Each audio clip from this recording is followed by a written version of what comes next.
My name is Elena Mercer. I am 35 years old, and 13 years ago, when I was 8 months pregnant, my parents called me into the formal sitting room of their home and told me I had disgraced the family. By the end of that conversation, my older brother owned everything: the house, my father's repair workshop, their savings, the small lakeside cabin my grandfather had built with his own hands. I received one canvas suitcase filled with whatever clothes my mother had chosen to pack. I did not argue. I carried the suitcase down the front steps, walked through freezing rain, and waited beneath a broken shelter for the last bus leaving Westbridge. 3 months ago, I purchased a home of my own. It is not large or grand, but the deed carries only my name. 2 weeks after I moved in, my parents arrived without warning and announced that they would be taking the downstairs bedroom.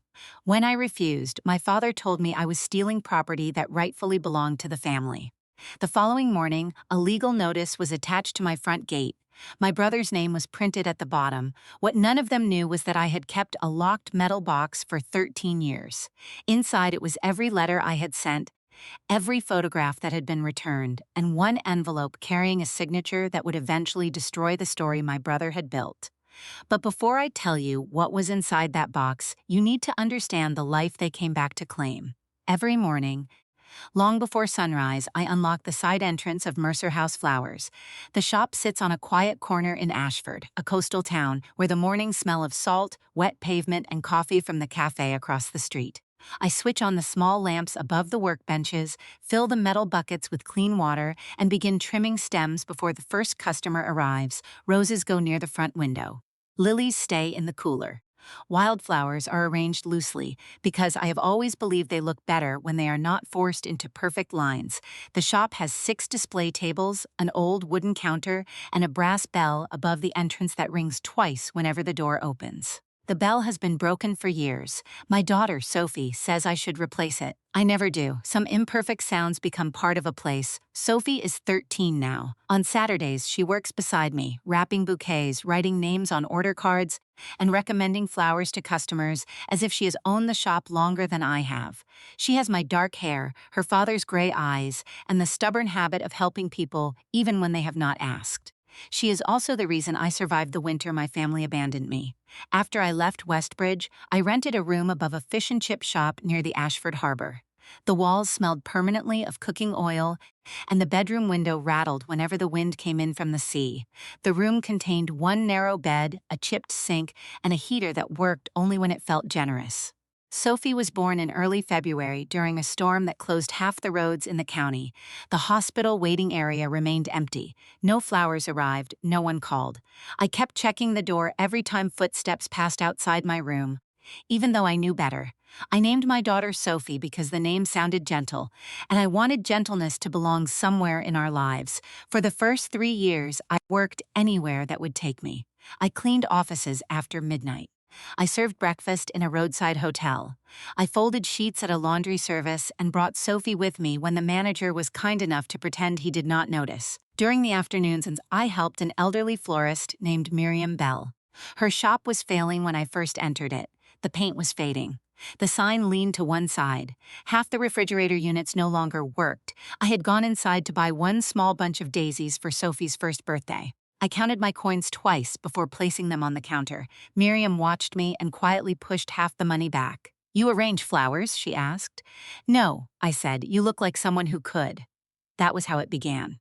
She taught me how to cut stems at an angle, how to keep tulips standing straight, how to make an inexpensive arrangement look generous, and how to listen when customers were choosing flowers for someone they could no longer speak to. She never asked why I had no family. She never questioned why a young mother arrived every morning carrying a baby and exhaustion. She simply tied an apron around my waist and told me where to begin. When Miriam's health started failing, she offered to sell me the shop. I laughed because I thought she was joking. I had less than £400 saved. The business was worth far more than that. But Miriam placed a handwritten agreement on the counter and said, "Pay me from what the flowers earn, not from what you don't have." For 5 years, I gave her an envelope every month. Some envelopes were full, some were painfully thin. She never complained once. During a terrible winter when the heating system failed and customers stopped coming, I fell 2 months behind. I arrived one morning and found a note beneath the register. It read, Payments delayed until spring. Keep the lights on. That was Miriam. She helped without making the person receiving help feel small. By the time Sophie turned 8, I had paid her in full. By the time Sophie turned 10, the shop was profitable. We began supplying flowers for weddings, hotels, restaurants, funerals, and local events.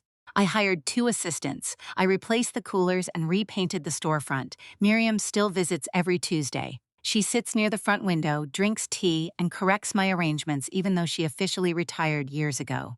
She became the closest thing Sophie had to a grandmother. And slowly we built a life that no longer felt temporary. 3 months ago, I purchased a red brick cottage on Hawthorne Lane. It has 3 bedrooms, a narrow garden, and a blue front door that Sophie chose. The kitchen overlooks the backyard, and the downstairs bedroom has wide windows facing an old apple tree. When I signed the final papers, my hands shook so badly that the solicitor asked whether I needed water. Sophie reached beneath the desk and held my hand. "It's ours," she whispered. That first night, we ate takeaway noodles while sitting on unopened boxes. Sophie slept in a room she had chosen herself. I sat alone on the back steps and listened to the wind moving through the apple tree. For the first time since I had left Westbridge, I was living somewhere no landlord could sell, no employer could take away, and no family member could order me to leave. I thought the hardest years were finally over. Then, one Friday afternoon, a customer named Mrs. Keller came into the flower shop for an anniversary arrangement. While I wrapped white roses, she lowered her voice. "Alina, I heard your parents have moved back to the area." My hand stopped, only for a second, then I continued folding the paper. "Have they?" I asked. "They're staying outside Westbridge near the old railway road. Your brother brought them back, apparently." I tied the ribbon too tightly and had to start again. The previous evening, my phone had rung from an unknown Westbridge number. I had watched it until it stopped. I had not spoken to my parents in 13 years. To understand why hearing they were nearby made my chest tighten, you need to understand what happened the last night I saw them. I was 22 and heavily pregnant when my mother called and said my father wanted a family discussion. I spent the entire bus journey convincing myself they had finally changed their minds about Sophie. I even brought my father a jar of the bitter orange marmalade he liked. When I arrived, my brother Adrian's car was parked outside. Inside, my father sat upright in his leather chair. My mother sat beside the cold fireplace with her hands clasped. Adrian was not in the room, but his coat hung beside the entrance. I knew he was listening somewhere nearby. My father held a typed document. He did not ask how I felt. He did not ask whether I was frightened or whether I had somewhere to live. He said my pregnancy had humiliated them. He said I had ignored the values they had raised me with. Then he informed me that they were restructuring the family estate. Everything would pass to Adrian. My name would be removed from the workshop records, the property documents, and their will. I looked at my mother. She stared at the floor. Then she whispered, "Adrian told us what you said." "What did I say?" Her mouth tightened. "That you wanted us out of your life. That once the baby came, we would never be allowed near either of you." I had said nothing like that. I tried to explain, but my father raised one hand. His decision had already been made. Near the front door stood my canvas suitcase. They had packed it before I arrived. That was when I understood I had not been invited to a discussion. I had been called there to witness my own removal. I picked up the suitcase. Neither parent stood. As I opened the door, I heard movement behind me. Adrian stepped into the hallway. He leaned against the wall and watched as I walked into the rain. At the bus stop, I looked back once. Someone was standing behind the upstairs curtain. A hand pulled the fabric closed. For years, I believed it was my mother. I would eventually learn that it had been Adrian. And that was not the only thing he had closed between us. The years that followed changed me one ordinary day at a time. No miracle arrived to rescue me. There was no wealthy stranger, no hidden inheritance, and no dramatic second chance. There was only work. Every morning I opened the flower shop before dawn, arranged fresh bouquets until my fingers were stained green, hurried home to collect Sophie from school, returned for afternoon deliveries, cooked dinner, helped with homework, and then balanced the shop accounts after she had gone to sleep. Life became a collection of small victories, a month with every bill paid. A birthday cake I could finally afford without checking my bank balance first, a second-hand bicycle for Sophie, new curtains instead of patched ones. I stopped measuring success by what I had lost and began measuring it by what my daughter never had to worry about. She never wondered whether the electricity would stay on. She never saw me skip meals. She never heard me speak badly about my parents. People often asked why. The answer was simple. Children deserve peace, not inherited bitterness. Sophie knew I had grown up in another town. She knew I had parents somewhere. She never asked why they were missing from our lives, because children learn to accept whatever normal looks like inside their own homes. Every December, however, I followed the same quiet ritual. After closing the flower shop, I sat alone at the kitchen table with a cup of tea and wrote a Christmas card to my parents. The words were always gentle. I never accused them. I simply told them about our lives. I described Sophie's first school concert, the day she learned to ride her bicycle, her love of reading, the little victories that grandparents usually celebrate. Every envelope contained a recent photograph. Every envelope disappeared into the post. None ever received a reply. At first, I believed they were too angry. Later, I convinced myself they simply did not care. Eventually, the silence came familiar enough that I stopped expecting anything different.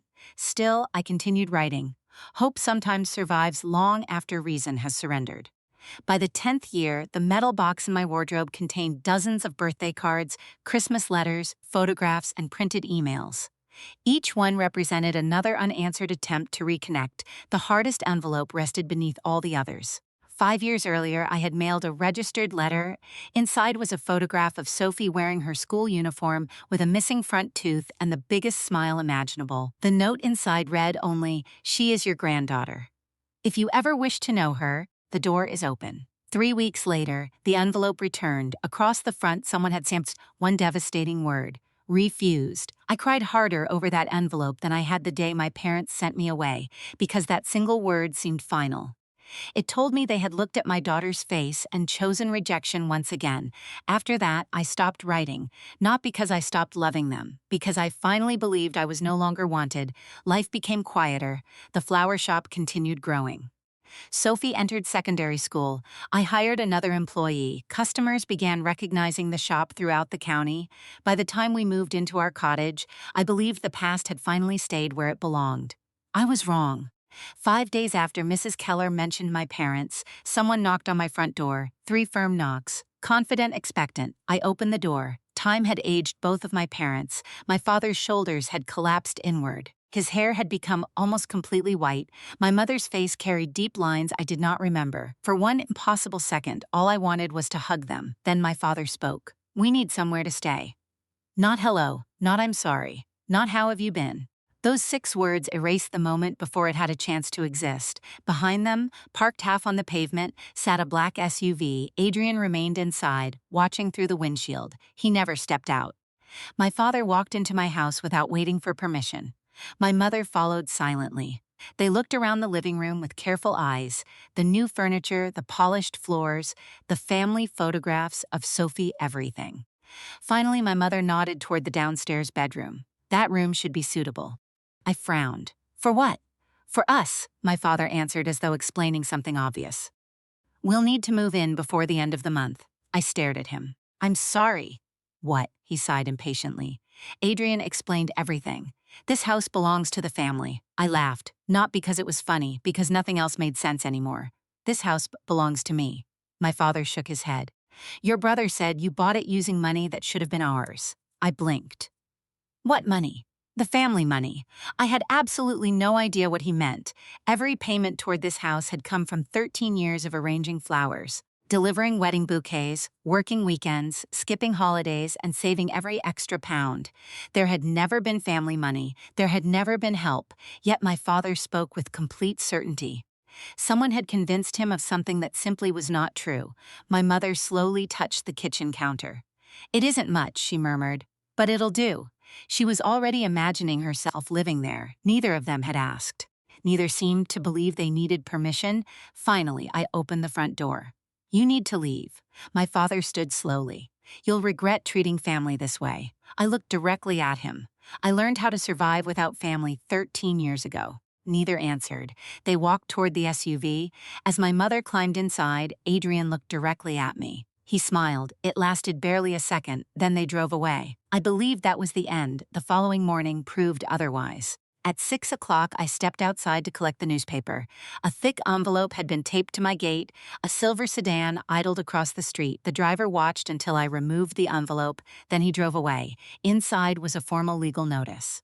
It accused me of unlawfully benefiting from family assets. Unless I repaid those assets, legal action would begin.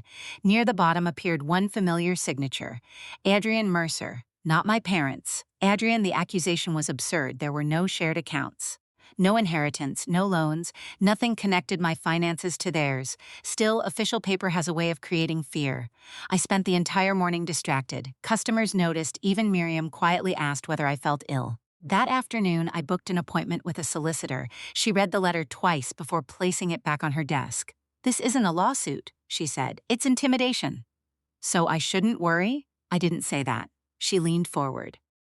"People spend on threatening someone only when they're protecting something." She tapped the signature. "The real question isn't whether this claim succeeds. It won't. The question is why your brother wants you frightened." I drove home unable to stop thinking about her words. What exactly was Adrian afraid I might discover?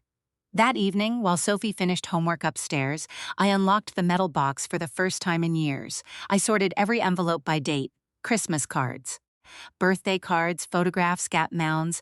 Then I reached the registered letter marked refused. For reasons I still cannot explain, I studied the signature beside the stamp instead of the stamp itself. It was only two initials, tiny, almost impossible to notice.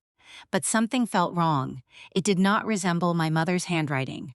I searched through old birthday cards she had written decades earlier. The letters were completely different. Someone else had signed for that registered envelope. Someone else had rejected it. I had lived with that letter for 5 years, yet I had never questioned who actually wrote the signature. My phone vibrated, an unfamiliar number. I almost ignored it. Instead, I answered, "Alina?" The woman's voice sounded older than I remembered. "I hope you'll forgive me for calling." "Who is this?" "It's your Aunt Claire." I froze. Claire was my father's younger sister. She had vanished from family gatherings long before I left Westbridge. No one ever explained why. "I've been trying to reach you for years," she whispered, "but Adrian always said you wanted nothing to do with any of us." My heart began beating faster. "I never said that." "I know." Her voice cracked. "Because he told me exactly the same thing about himself." There was a long silence, then she asked quietly, "Alina, do you still have the letters you sent?" I looked toward the metal box sitting open on the table. "Yes, good. Don't throw them away. They're far more important than you realize." At that moment, I understood something that frightened me more than the legal notice. Someone had been standing between my parents and me for 13 years, and that someone had a name: Adrian. For nearly 2 hours, Aunt Claire filled in the missing years. The story I had believed for 13 years was not the story my parents had lived. Shortly after I left Westbridge, Adrian gradually took control of everything. At first, it seemed reasonable. My father developed heart problems and struggled to keep the workshop running. Adrian offered to manage the finances, collect the mail, pay the bills, and attend appointments. Everyone praised him for being the responsible son who had stayed behind. No one realized that every responsibility also gave him complete control over the information entering and leaving my parents' lives. "He answered their phones," Claire said quietly. "He collected their post before anyone else saw it. If someone wanted to visit, he always had a reason why it wasn't a good day." "And my letters?" Claire sighed. "I don't believe your parents ever received them." I stared at the metal box, every birthday card, every Christmas letter, every photograph, every attempt to reconnect. None of them had reached the people they were written for. Claire continued. "Your parents believed you never contacted them. Adrian told them you wanted nothing to do with the family. Whenever I questioned him, he said you refused to speak to any of us." I felt as though the floor had disappeared beneath me. For 13 years, I had mourned parents who supposedly rejected me. At the same time, they had been grieving a daughter they believed had abandoned them forever. Someone had stolen both versions of the truth. The following evening, Claire arrived at my cottage carrying several folders. Inside were property records, bank summaries, and public documents. Together, we pieced everything together. 3 years earlier, Adrian had sold my parents' lakeside cabin. The money never appeared in their accounts. A year before that, he refinanced my father's workshop. Months later, my parents' retirement savings had almost completely disappeared through dozens of small withdrawals. Individually, none of the transactions looked suspicious. Together, they revealed a pattern stretching across nearly a decade. The total amount was staggering. Yet what hurt me most had nothing to do with money. I picked up the registered envelope marked refused and examined the signature one final time. Claire looked at it only briefly.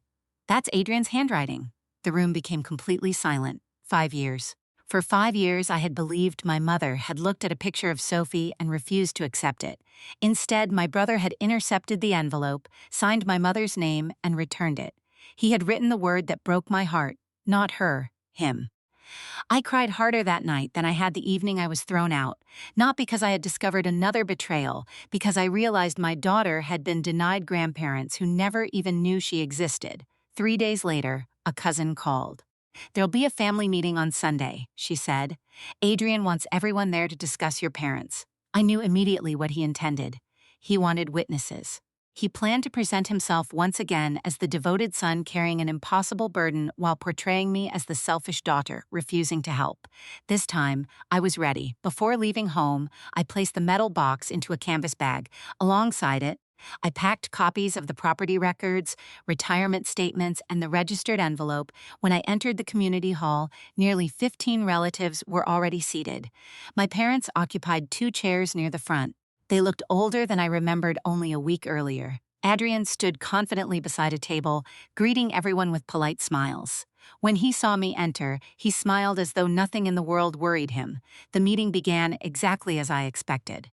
He described years of sacrifice. He spoke about hospital appointments, financial pressure, sleepless nights, and the emotional burden of caring for elderly parents. Several relatives nodded sympathetically. Then he turned toward me. "Alina has a successful business, a beautiful home, and plenty of space. It's only fair she finally helps look after Mum and Dad." Every eye settled on me. I stood slowly. "I have one question." Adrian folded his arms. "Go ahead. How much did you receive when you sold the lakeside cabin?" The smile disappeared. "I don't know what you're talking about." I removed the property record and placed it on the table. "You sold it for £284,000. The room became quiet. I placed another document beside it. "Then you refinanced Dad's workshop." Another sheet followed, and their retirement savings disappeared. Someone gasped softly. Adrian recovered quickly. "That money paid their living expenses." I looked directly into his eyes. "Then you'll have no difficulty showing everyone where it went." Silence. An uncle picked up the documents. My father's hands trembled as he reached for them. My mother stared from one page to another without speaking. I opened the canvas bag. The metal box rested inside. "I've kept these for 13 years. One by one, I removed the contents: birthday cards, Christmas letters, school photographs, printed emails, 32 unanswered attempts to reconnect. I sent every one of these to Mum and Dad." My mother's eyes widened. "We never received them." "I know." I held up the registered envelope. "I believed for 5 years that my own mother rejected this photograph of her granddaughter." I turned the envelope toward everyone. "The signature isn't hers." Several relatives leaned forward. "It belongs to Adrian." My mother stood. Her voice shook. "You told us she never wrote." She looked at Adrian. "You said she hated us." No answer. "You told me she wanted us dead." Still no answer. "You said she wouldn't even let us meet the baby." The room had become painfully still. Finally, my father spoke. "Is any of it true?" Adrian looked around the room, searching for someone willing to rescue him. No one moved. No one defended him. For the first time in 13 years, there was no story left for him to control. His silence became the confession. He picked up his coat. Without another word, he walked out. The door closed behind him. No one followed. My mother slowly crossed the room until she stood in front of me. Tears streamed down her face. "I'm sorry." Only 2 words, but they carried 13 years of regret. "I believed him. I know. I should have asked you. You should have." Neither of us tried to pretend the apology repaired the damage. Some losses cannot be reversed. Childhood birthdays cannot be celebrated twice. Grandparents cannot recover 13 missing years with their granddaughter. Truth can heal. It cannot erase. The legal claim against me disappeared within days. Nothing more was ever filed. Without Adrian's version of events, there was nothing left to support it. Investigations into my parents' finances followed. Exactly what happened afterward became a matter for accountants and solicitors. I stayed out of it. Justice did not require my participation. My parents eventually moved into a small retirement apartment. I helped them complete the paperwork and arranged flowers for their new home. I did not invite them to live with us. Compassion and boundaries can exist together. Some people mistake forgiveness for permission. They are not the same thing. Months passed. One Saturday morning, my parents visited the flower shop for the first time. They waited patiently like every other customer. My mother bought a small bouquet of white daisies. Before leaving, she looked toward Sophie, who was wrapping flowers behind the counter. "So that's my granddaughter." I smiled gently. Yes, Sophie walked over.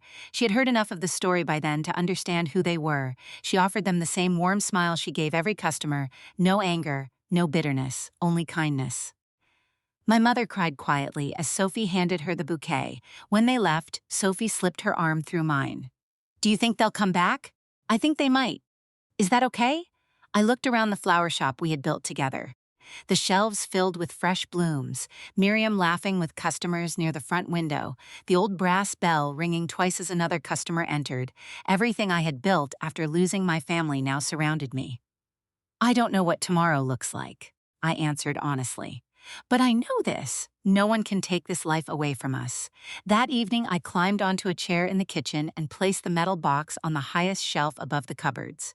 For 13 years, I had kept it close because I believed I might need proof.